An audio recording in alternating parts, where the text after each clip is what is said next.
স্বাগতম ভাগ্যবার্তা অনুষ্ঠানে। বাস্তুশাস্ত্রের শোবার ঘরের আজকে পার্ট 3। একদম খুব গুরুত্বপূর্ণ বিষয়। বাস্তুবিজ্ঞানের শোবার ঘরের অবস্থান যদি ঠিক না থাকে তাহলে সর্বদিক থেকে বাধা অবশ্যই আসবে। এই শোবার ঘরটাকে 5টা ভাগে ভাগ করা হয়েছে। খুব ভালো করে বুঝবেন কি বলছি কথাটা। শোবার ঘরটাকে 5টা ভাগে ভাগ করা হয়েছে।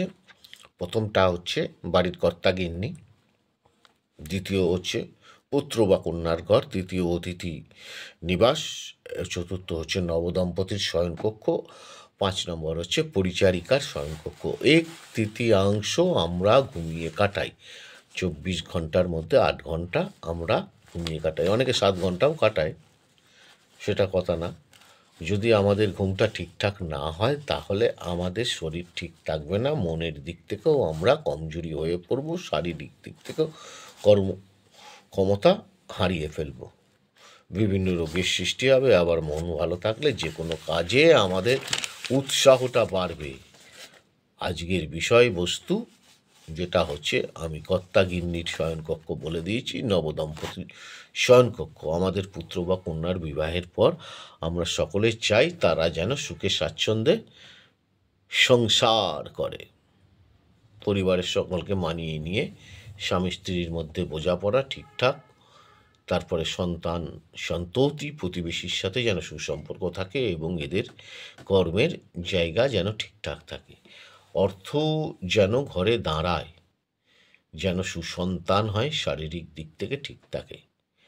পৃথিবী ও সূর্যের গতিক্রমে মাঝরাতে পৃথিবী তার নিজস্ব আকর্ষণ স্থাপন করে, এটিকে ভৌতিক পরিবর্তন বলে এবং এইটা সন্তান সুখ লাভ হয়। সেই জন্য পূর্ব উত্তর দিকে নবদম্পতির শয়নকক্ষ হলে খুবই বেটার দেন রেজাল্ট পাবেন, বলপূর্বক ধন ঐশ্বর্য বৃদ্ধি পায়। আচ্ছা, পূর্ব তেজ, উত্তর হচ্ছে সুখ শান্তি, পশ্চিম মনোভাব, দক্ষিণ প্রেম এবং সেক্সটাকেও বোঝায়, কিন্তু যেহেতু এটা অগ্নির দিক। তো ছোটদের শয়নকক্ষ সাধারণতভাবে লেখাপড়া বা সুস্বাস্থ্যের জন্য আলাদা শয়নকক্ষ অবশ্যই দরকার। যে ঘরে লেখাপড়া হয় সেই ঘরে শোয়া কিন্তু উচিত নয়।